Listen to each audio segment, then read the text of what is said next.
Oh, President Trump fired the head of the Bureau of Labor Statistics after a worse-than-expected jobs report and some big revisions that came along with it. Joining us right now is former acting labor secretary under President Obama, Seth Harris, and the former acting White House chief of staff under President Trump, Mick Mulvaney. He's the co-chair of the Actum Strategic Advisors. Gentlemen, welcome to both of you. This is something that people spent a lot of time thinking about and talking about and writing about this weekend. The idea of removing the statistician at the BLS. What do you think, Seth? How big of a deal is this? I think it's a very big deal, but I think the American people know what's happening in the economy. You know, if you tell people it's not raining, they step outside, they end up getting wet. Firing the weatherman doesn't solve that problem. The American people are living the economy every day. They know that because of President Trump's policies, there are fewer jobs. They know that prices are going up. They know that there's a tremendous amount of uncertainty. Their employers don't know what to do because of the tariff strategy that the president is following. And so firing the BLS commissioner not only doesn't solve any problem, but it puts at risk the integrity of our statistical system that tells us how the economy is going. It tells us what we need to know in order to make decisions in our lives, in our businesses, and in our policies. So it's a terrible idea. Now, let me just say, the president. Hey, Seth, let me just jump in there. Sure. Let me just jump in there for a second. There hasn't been any inflation, and it's still 4.2% unemployment. So don't slit your wrists yet, Seth. It's also, we all know how things feel, but it's a recession if our neighbor loses a job. It's a depression if you lose your job. Exactly. We're all kind of tainted by our own perspectives on where things sit in the economy. I think that's why we rely on government numbers to give us a better idea of what's actually happening, not just us trusting our gut. Well, inflation increased in the latest report, and these jobs numbers show us that the economy has slowed down, particularly the labor market has slowed down. And we saw some indications also in the GDP numbers, although the top line number was good, that the economy is slowing down. The integrity of our system allows us to rely on those data to make decisions in our economic lives. That's critically important. If we cannot rely on those data, then we are flying blind in making our economic decisions, and that is bad for our economy. Hey, Mick, I will say, I think I said Friday after the jobs report came out that it did feel like we were flying blind because the numbers have not been all that great recently. And by the way, there's a long history of this, but the revisions were particularly large this time. Mick, I don't think, hold on a second, I don't think we hear Mick. How'd you do that, Seth? One second. I was listening. I was enjoying listening.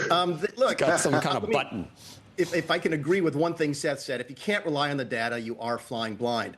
And we haven't been able to rely on the data. Keep in mind, I mean, Jay Powell went to the microphones last week and gave the current Fed policy the stance on interest rates based on bad data out of the BLS.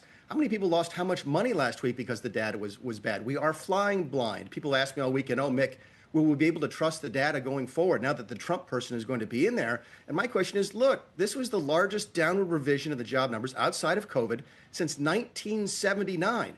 Would you have been relying on the data anyway next month when it came out, or would you be wondering if the numbers were wrong? Look, I get the politics of it. Everything Trump does looks, smells, feels of politics. I get that. I can't defend that part of it. I don't think it was a hit job.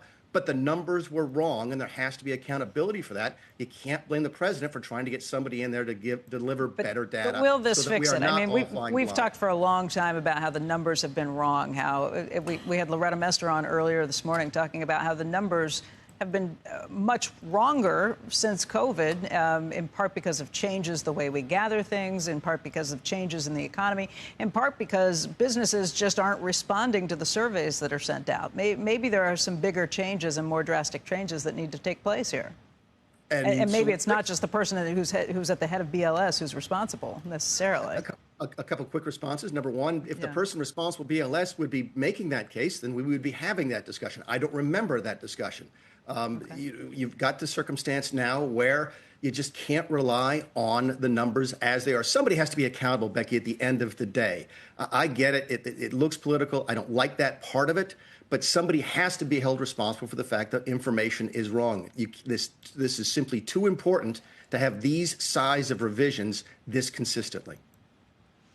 Okay, so Seth, what do we do? the numbers have not been great. The numbers have not been as spot on as we would expect from the government. Where do we go from here? Let's just start with that. Can I just say it is simply wrong to say that the numbers are wrong. The revisions are not an indication that the numbers are wrong. There are revisions every single month. These revisions were larger. That is a consequence of the fact that BLS does a survey, and then they have to make some statistical extrapolations from the survey, and information comes in late. Survey respondents submit their information late, so they have to update the information as they get it. So what they are saying is that as we get new information, we're going to put that out there to the American people so that they can make good quality judgments. Let me just say there are large revisions when there are turns in the economy. The pandemic absolutely taught us that.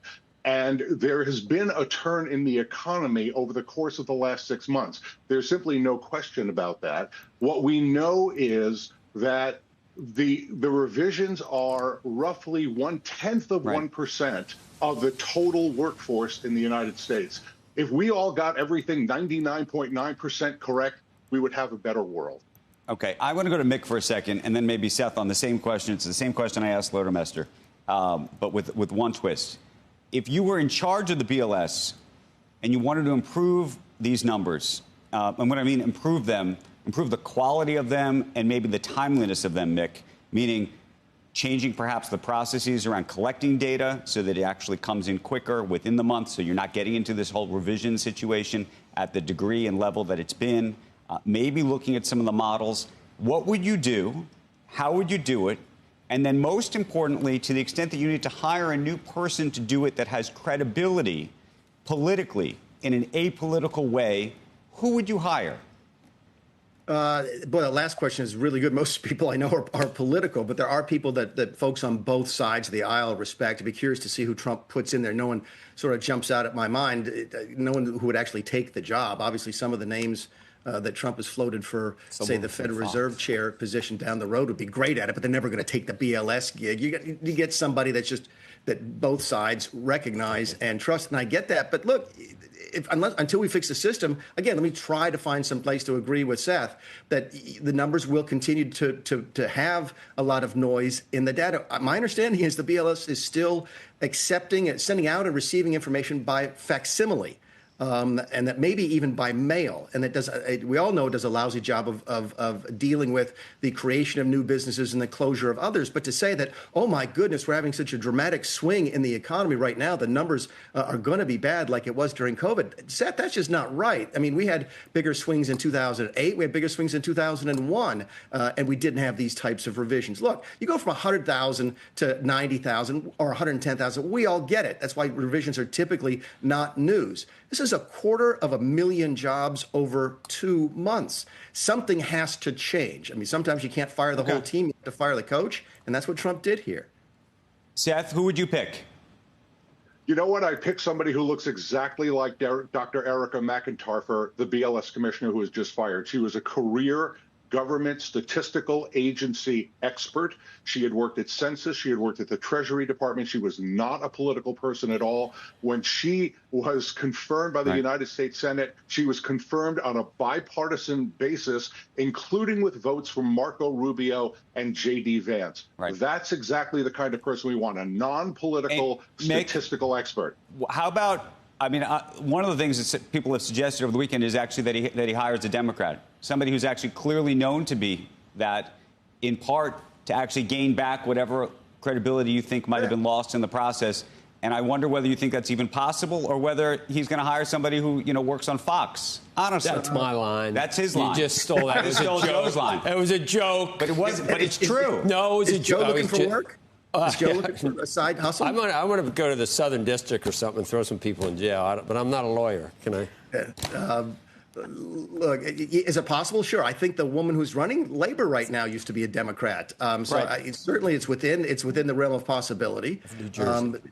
I just hope that we get data that is correct, whoever goes in there.